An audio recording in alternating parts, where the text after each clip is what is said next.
Masuk pada pengertian jurnalistik. Jurnalistik adalah sebuah proses kegiatan dalam mengolah, menulis, dan menyebarluaskan berita melalui media massa. Sejarah jurnalistik. Awal mula lahirnya jurnalistik dimulai sekitar 100 sampai 44 sebelum Masehi di Romawi.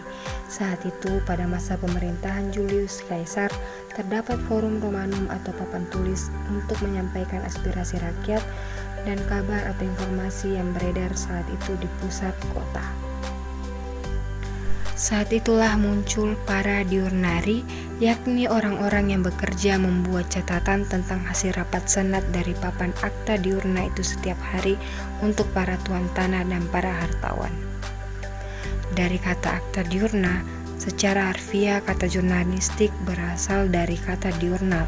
Dalam bahasa Latin berarti harian atau setiap hari, diadopsi ke dalam bahasa Prancis menjadi du jour, dan bahasa Inggris jurnal yang berarti catatan harian. Perkembangan jurnalistik di Indonesia. Teknologi merupakan salah satu hal yang sangat berpengaruh terhadap perkembangan dunia jurnalistik, khususnya di Indonesia. Ketika kita mendengarkan kata jurnalistik, yang terlintas di pikiran kita itu adalah berita, wartawan, reporter, dan masih banyak hal lain yang berkaitan dengan penyebarluasan informasi kepada publik.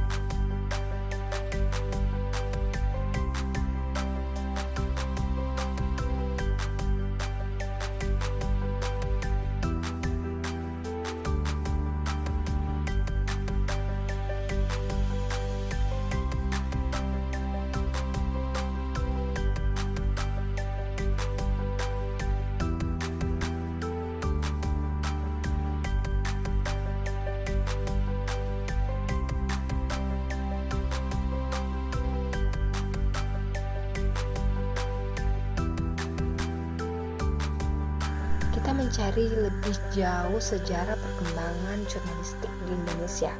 Yang pertama, kita akan membahas jurnalistik pada masa kepemimpinan Soekarno.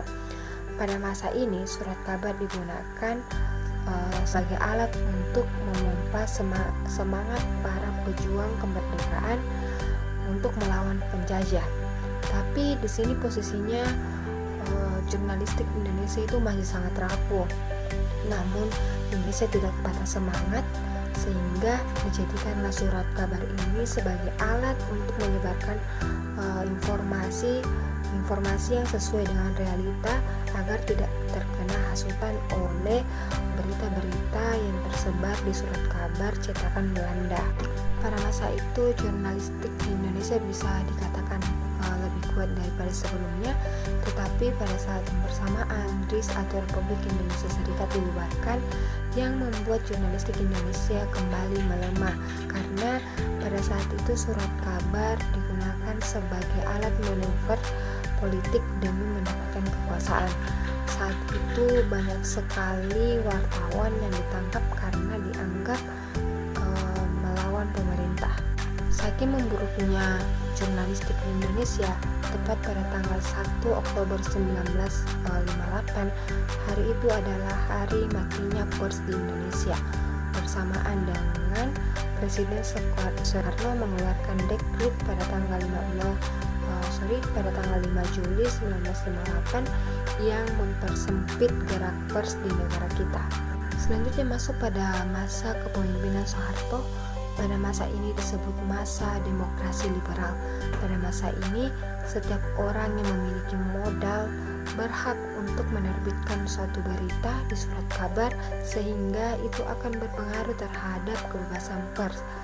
Tapi pada saat itu pula muncul masalah baru, yaitu munculnya media yang berisi konten pornografi yang bebas disebarluaskan karena tidak adanya pembatasan tentang hal itu.